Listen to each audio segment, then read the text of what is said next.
I don't know. This could be the end of my career. Let's get something out of the way. Yes, this is a movie about two guys trying to get burgers. Yes, they get high, ride a cheetah, and hang out with a drug-induced Neil Patrick Harris. Neil Patrick Harris stole my car tonight, and PH wouldn't do that. What happened to my car? I made some love stains in the back seat. But the fact that Harold and Kumar go to White Castle is all of these things and still manages to be one of the most sneakily thoughtful comedies of the early 2000s is exactly why it deserves a second look. They grew up in New Jersey and they're just regular people, and that's what the movie's saying. Hey, we're all part of this melting pot. And this script kind of, in a greatly comedic, subversive way, tackles those issues, then makes jokes about it at the same time, which to me is the best way of dispelling myths about stereotypes. Because beneath the weed jokes, the surreal detours, and the non-stop chaos... Why are you peeing right here? So you get to pee on it? No one else does? This your bush? Never mind, forget it. I really don't feel like getting stabbed tonight. This film is doing something that most mainstream comedies wouldn't dare. It's actively dismantling racial stereotypes, challenging societal expectations, and exploring what it actually means to grow into your own identity. And it does it all while still being extremely funny. What kind of name is that anyhow, huh? Kumar. They're having the good old American names like Dave or Jim. Harold. Harold and Kumar aren't your typical movie leads. They're a Korean-American investment banker and an Indian-American med school reject. And in 2004, that was rare. You weren't seeing guys like this front and center in comedies, especially not ones where they're allowed to be messy, flawed, horny, high, and still human. There's no sense getting all riled up every time a bunch of idiots give you a hard time. And that's what makes this film feel quietly radical. It casts two Asian-American leads and builds their personalities around how they deal with the roles they've been forced into. Harold is passive, overly polite, constantly disrespected by his white coworkers. Something just came up. I have this meeting with these new clients tonight, and I'm never gonna have time to get to those. That's your responsibility now, big boy. We wouldn't want to have to tell Berenson you've been slacking now, would we? And too afraid to speak up. He's internalized this pressure to be perfect. He doesn't want to cause waves. He just wants to keep his head down and do what's expected. Yeah. Okay, no problem. Kumar takes the opposite route. He's loud, rebellious, and refuses to follow the script his parents wrote for him. I have put too much time and energy into you. I'll completely cut you off. Go to med school, be a doctor, live safely. But here's the twist. He's brilliant. Thank you. So his resistance isn't because he can't succeed. It's because he refuses to be boxed in. What are you doing? Nothing important. I can talk. What's going on? He wants to define himself, even if it means holding himself back out of spite. But you have perfect MCAT scores. Just because you're hung like a moose doesn't mean you gotta do. A movie about two guys craving burgers ends up being a story about race, family pressure, and how easy it is to feel boxed in when the world only sees you one way. But obviously, this movie is also about satisfying cravings. Their trip to White Castle isn't really about the food. That's just the excuse. What it's really about is two guys who are stuck. Harold's afraid to take risks. We could have seriously injured ourselves, man! Kumar is afraid to take anything seriously. I'm gonna be honest with you. The only reason I'm applying is so my dad will keep paying for my apartment. I really don't have a desire to go to med school. And this is the one night where both of them finally say forget it and just start moving forward. They begin the film paralyzed. Harold can't say no, Kumar can't say yes. But every bizarre obstacle they hit, from racist cops to extreme sports bros. You ever heard of jaywalking? I'm writing you up a ticket. A ticket? Are you serious? Who the f are you, what? Breaks off a little more fear. Dude, where's my car? Where's his car, dude? And by the time they finally get to White Castle, it's not just a win because they're hungry. It's a win because they chose themselves for once. You know, my whole life I've just been scared of being one of those nerdy Indian guys turned doctor, but tonight got me thinking. They made their own call, took control. It's not about fast food, it's about freedom. There's something smart in how the movie treats impulse as a legitimate act of rebellion. Like your life is so hard. Eat my psycho. Whether it's bailing on responsibilities, jumping off a cliff, or chasing burgers across New Jersey, every reckless decision Harold and Kumar make chips away at their paralysis.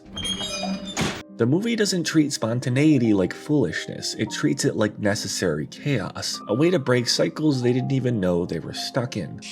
We're trapped, man! Not necessarily. No, not a chance. I'd rather turn myself in than die. There's also the way the movie handles fear. Almost every scene is shaped by it. Fear of failure, fear of being judged, fear of not living up to expectations. Sure got a lot of baggage. And while the movie never turns that fear into a melodramatic moment, You should touch your. What? All right, well, what happened? What happened? It drives their hesitations, their passive choices, their guilt. I will not tolerate this business from you any longer. And by the end, what's powerful isn't that the fear disappears. It's that they stop letting it control them. We gotta freaking go to Europe and find Maria. And then there's the girl, Maria. She doesn't get much screen time, but she's a symbol of what Harold's too afraid to reach for. You're worthless. I'm not worthwhile. Just talk to her once. It won't be weird anymore. The only girls who are interested in me are girls I have no interest in. She's kind, confident, and quietly patient in a way that contrasts everything Harold thinks he needs to be. And when he finally goes for it, when he finally takes a shot, he's actively stepping out of the box he's been living in. It's a character test, one he finally passes. Just a little kiss action. Nice! The world they're moving through isn't random chaos either. Every roadblock is a version of authority trying to shove them back in line. Hey, get your hands down. All right, no down. sudden moves. All right. Back it up. Okay. The film turns all of these people into punchlines. It's laughing at them, not with them. Leave the work to the quiet Asian guy in the office. No, you don't understand. No, you don't understand. The satire doesn't come from some big dramatic speech. It comes from watching how ridiculous the gatekeepers of society actually are. This movie uses comedy the way it should, not just to entertain, but to push back. That, dude. Like, I care what my dad thinks. It's a series of institutions being exposed for how ridiculous and fragile they are when you hold them up to the light. Even Neil Patrick Harris showing up as a strung-out, woman-chasing version of himself fits. It's fame turned inside out, a real actor pretending to be the worst version of himself. Can we get going? I'm bored as back here. Forget White Castle. Let's go get some. Did Dookie Howser just steal my car? And somehow it even revived his career. That's the kind of self-aware weirdness this movie thrives on. There's also something really honest about how both Harold and Kumar relate to growing up. They're not kids, but they're not fully adults either. No, we've gone too far.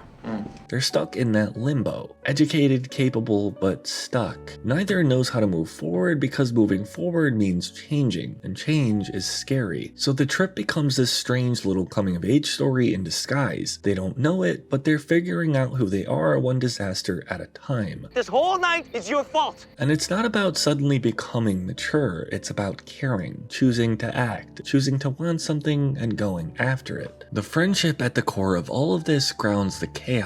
Harold and Kumar aren't a typical comedy duo. They're both smart, both insecure, both stubborn. One's anxious, the other reckless, but they balance each other out. Even when they argue or get each other into trouble, the loyalty is never in question. Why don't you just arrest him? Does that work out for you okay, Harold? Is that you? Kumar? Harold pushes Kumar to stop wasting his time. Kumar pushes Harold to stop being so scared. That tug of war makes them better, and it makes the movie more than just two dudes in a car. It's about how the people closest to us force us to grow in ways we didn't ask for, but probably needed. You want me to cross? I will cross. Makes you happy, I will cross.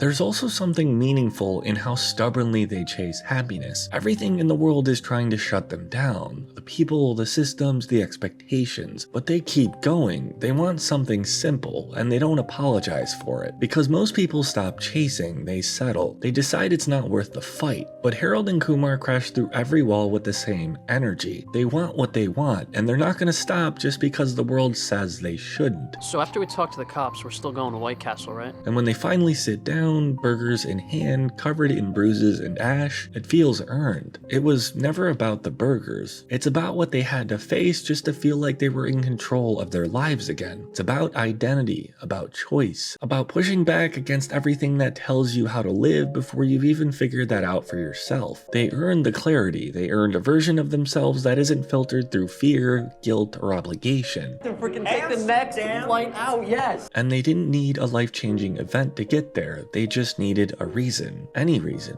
Even if that reason was sliders. The movie doesn't pretend that everything's fixed, but it makes a point. Sometimes growth isn't clean. It's chaotic, it's rude, it's inconvenient. And if a film like this, packed with hallucinations, over-the-top randomness, and jokes, can stick that kind of landing, it deserves more respect than people usually give it. Because not every coming-of-age story wears a suit and tie. Sometimes it's wearing yesterday's clothes, running on no sleep, and chasing cravings just to feel something real.